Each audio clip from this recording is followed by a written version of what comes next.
parler de Nginx, que j'ai sobrement intitulé Nginx BBC. C'est un petit troll, ne vous en faites pas. Alors de quoi on parle? Nginx est un serveur web open source, écrit en C.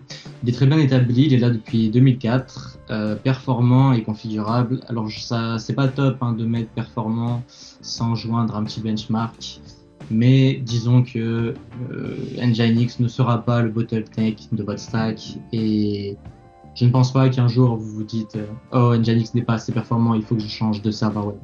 Honnêtement, je pense pas que ça arrivera. Nginx, il est capable de couvrir tous vos besoins HTTP, HTTPS.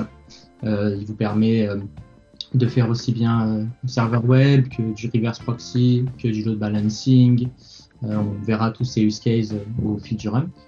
Et Nginx, il permet une forte spécialisation. En fait. C'est-à-dire que bon, c'est un serveur web general purpose, il récupère du trafic HTTP entrant et il envoie des réponses HTTP, mais il a des options de configuration pour des use cases qui sont vraiment très précis. Si vous voulez si vous voulez optimiser Nginx pour traiter des gros fichiers, vous pouvez le faire. Si vous voulez optimiser Nginx pour servir une multitude de petits fichiers, vous pouvez le faire. Si vous voulez plutôt absorber beaucoup de clients, vous pouvez le faire. Si vous voulez absorber beaucoup de trafic avec un seul client, vous pouvez également optimiser Nginx en ce sens. Et ce qui en fait qu'il est encore très utilisé aujourd'hui par des grandes entreprises pour délivrer des produits web très divers et très variés. Donc le premier use case d'Nginx, sûrement le moins intéressant, c'est être un serveur web classique.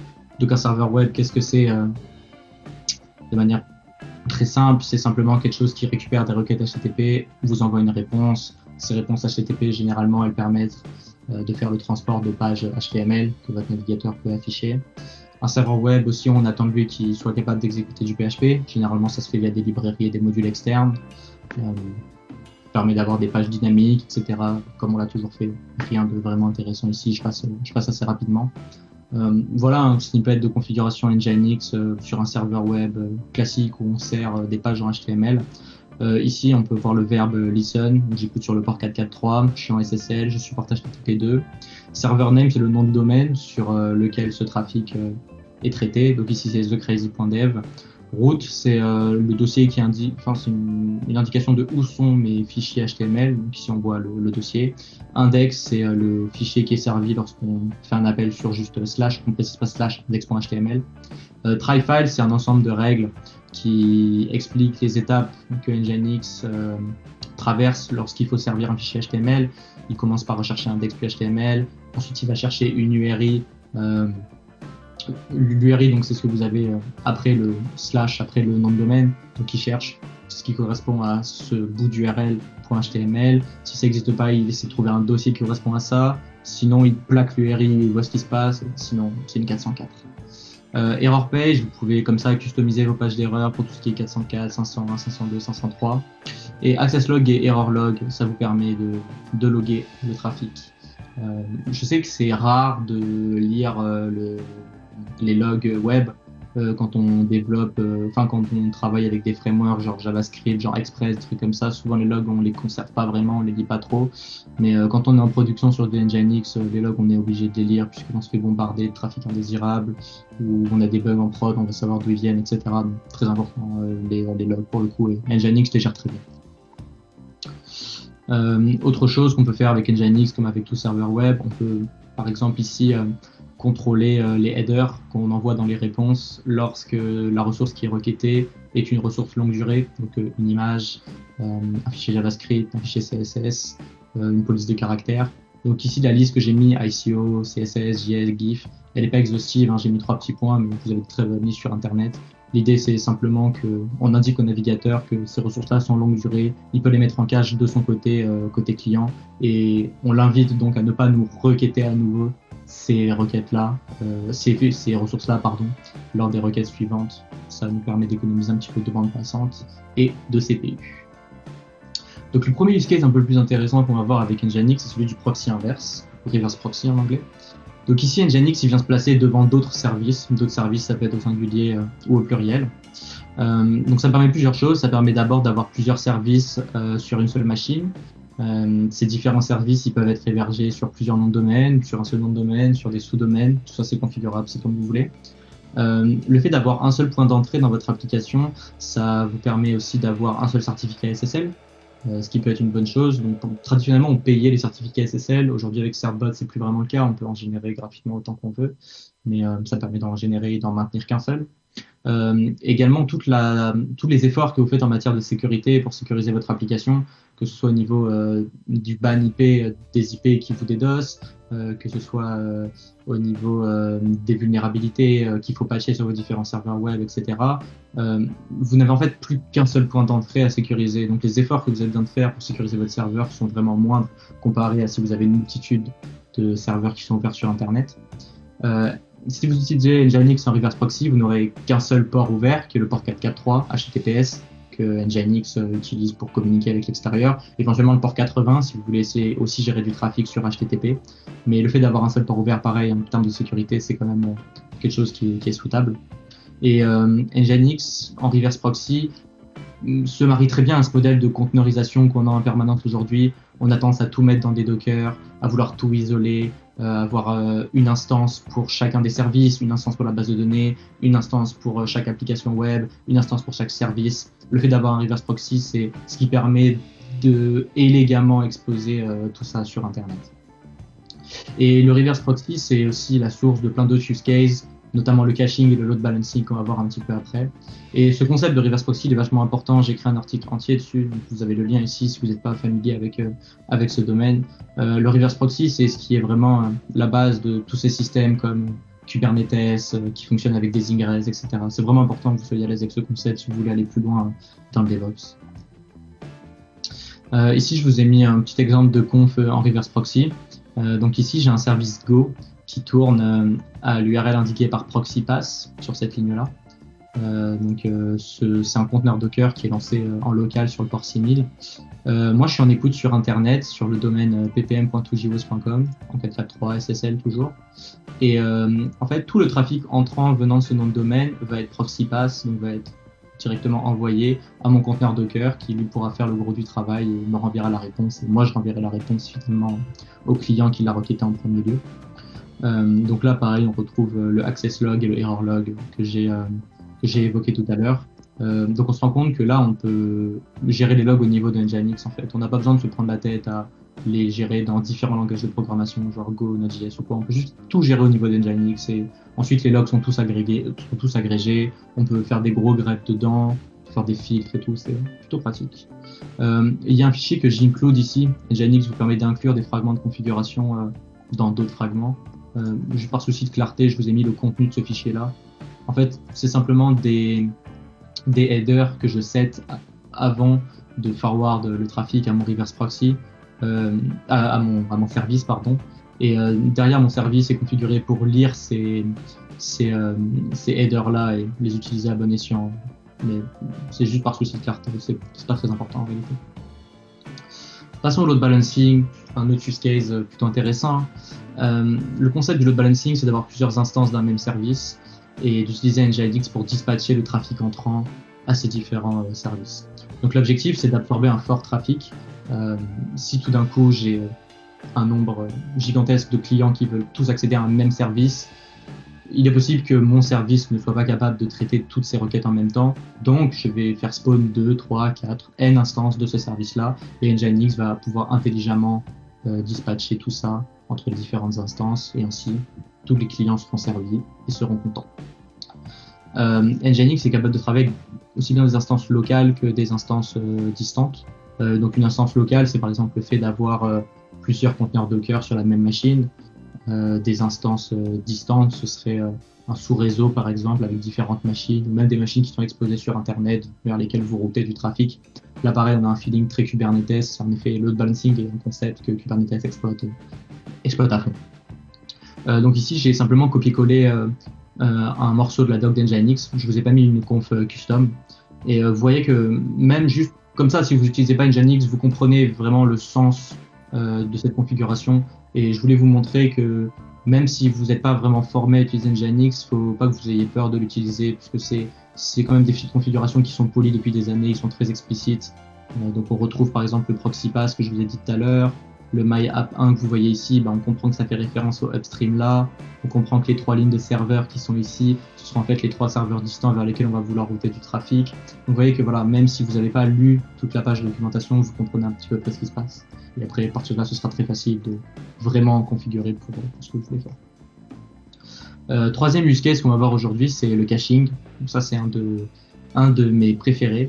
Donc le caching, c'est ce concept en fait de garder une ressource qui est difficile à acquérir proche de soi pour facilement la renvoyer au client. Donc je vous donne un exemple. Vous avez une application qui met un temps fou à générer des pages web, mais vous avez des clients qui veulent accéder rapidement à ces pages web. Et une fois que le serveur le service a fini de générer une page web, vous la mettez en cache, et la prochaine fois qu'un client vous demande la page web, vous n'allez pas redemander la génération de la page web, vous allez simplement prendre ce que vous avez en cache et l'envoyer au client. Donc bien sûr, ça permet d'absorber des applications lentes.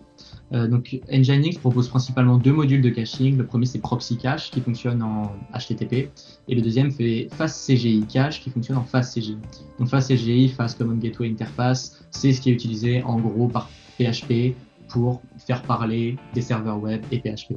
Donc si vous avez une application PHP comme par exemple du WordPress, vous aurez intérêt à utiliser FastCGI Cache puisque c'est plus bas niveau que Proxy Cache. Vous n'avez pas besoin de HTTP, vous communiquez directement avec le protocole utilisé par PHP et vous gagnez en performance. Si vous êtes sur un service quelconque qui n'est pas du PHP, vous savez pas trop ce que c'est, mais vous savez que c'est du HTTP, vous pouvez communiquer avec en proxy cache. Donc Nginx stocke les fichiers cachés sur le disque et beaucoup de gens ont tendance à vous dire que c'est stocké in memory ou à penser que c'est stocké in memory. C'est à la fois vrai et faux. C'est faux parce que Nginx ne stocke pas explicitement en mémoire les fichiers cachés. En revanche, votre operating system va très certainement vous cacher ces objets-là en RAM, sans que vous n'ayez rien à faire. Ce sont des algos qui sont très bien conçus. Donc, oui, vous faites du in-memory 99% du temps, mais vous ne pouvez pas vraiment le trouver. Donc, moi, le use case que j'ai avec le caching à mon travail, c'est des instances WordPress. WordPress c'est du PHP, WordPress c'est quelque chose qui régénère les pages à chaque fois qu'on les requête. Moi j'aimerais bien avoir des performances qui sont proches du statique, donc simplement des fichiers HTML pour envoyer au client très rapidement, sans temps CPU, sans rien. Donc du coup j'utilise des cachings pour qu'une fois qu'une page a été générée par PHP, je la mets en cache et ensuite je peux la servir à mes clients très rapidement. Donc les questions qu'il faut se poser quand on met en place du caching, c'est quoi et quand. Qu'est-ce que je veux mettre en cache? Les gros fichiers, les petits fichiers, les fichiers qui sont accédés souvent, les fichiers qui sont accédés rarement mais qui sont vraiment une pain à générer. Toutes ces questions, vous devez vous les poser. Et quand est-ce que je mets en cache? Est-ce que je mets en cache directement? Est-ce que je mets en cache à partir d'une requête? Est-ce que je mets en cache à partir de 10? Est-ce que je mets en cache au bout d'un certain nombre de temps où la ressource a été mise à jour ou pas? Par exemple, des fois, il y a une ressource, vous savez qu'elle va expirer au bout de 5 minutes. Est-ce que ça vaut le coup de la mettre en cache? Voilà. Donc ça, pareil, c'est des questions auxquelles vous devez répondre. Et pour combien de temps? Si on met une ressource en cache, par définition, la ressource devient statique, elle est plus dynamique. Par exemple, WordPress, vous mettez votre page d'accueil en cache, un rédacteur autre que vous, ou même vous-même, écrivez un nouvel article. Cet article se retrouve sur la page d'accueil, mais votre version en cache, elle n'a pas ce nouvel article, vu qu'elle n'a pas été générée par PHP, par définition. Donc là, on dit que votre cache, il est out of sync. Comment régler ces problèmes-là? Pareil, vous devez y réfléchir. Un outil qui peut être intéressant, c'est un cache warmer. Un cache warmer, c'est quelque chose qu'on lance lorsque Nginx est froid, c'est-à-dire Nginx vient d'être exécuté. Vous lancez votre cache warmer et il va faire plein de requêtes à Nginx pour forcer la mise en cache de certains documents. Ça peut être pratique si vraiment votre application est super lente. Avant de l'exposer sur Internet, vous faites tourner un petit cache warmer et comme ça, dès que vos vrais clients vont commencer à la requêter, vous aurez déjà tout en cache. Donc pour mettre des fichiers en cache dans Nginx, on commence par utiliser la directive proxy cache pass. Donc vous voyez que mon cache ici s'appelle Tora, c'est pas du troll, c'est juste que le nom de domaine en question c'est tora.fr, d'où le Tora. On lui passe quelques paramètres, je vais pas tous vous les faire, mais la doc est vraiment très bien conçue. Une fois qu'on a déclaré un chemin pour faire un proxy cache, on va dire dans un location que on souhaite utiliser ce proxy cache. Donc là par exemple, tout le trafic, location slash tout le trafic, va être confronté à mon proxy cache qui s'appelle Tora. Et ensuite j'ai utilisé un include pour inclure quelques paramètres. Et voilà les quelques paramètres que j'ai inclus. Donc c'est par exemple ici que je décide de revalider mon cache au bout d'un certain temps, combien de temps mon cache est valide, est-ce que je mets aussi les erreurs en cache. Tout ça, c'est plein de choses que Nginx vous permet de faire. Moi, je me suis jamais retrouvé à un moment où Nginx ne me permettait pas de faire ce que je voulais, où il n'y avait pas le paramètre qu'il me fallait. Je pense vraiment qu'il couvre 100% de vos use cases. Vous pouvez essayer tranquillement. La dernière petite chose que Nginx me permet de faire très facilement et que j'apprécie, c'est du monitoring. Donc je vais vous partager une autre fenêtre pour vous montrer un produit qui s'appelle Amplify. Donc Amplify, c'est quelque chose qu'on peut comparer à Grafana, dans le sens où ça vous affiche des courbes et ça vous remonte des métriques sur votre serveur et vos applications web.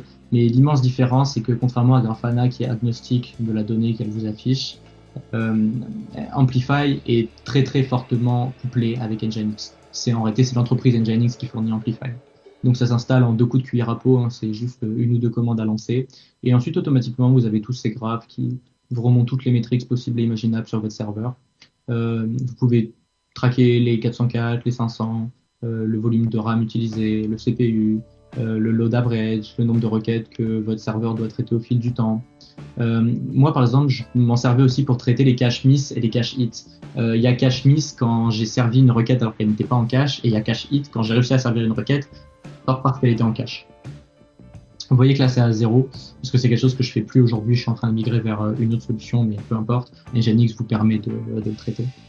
Vous avez également le concept des alertes, qui vous permet de surveiller certaines métriques et d'être prévenu lorsque ces métriques dépassent un certain seuil.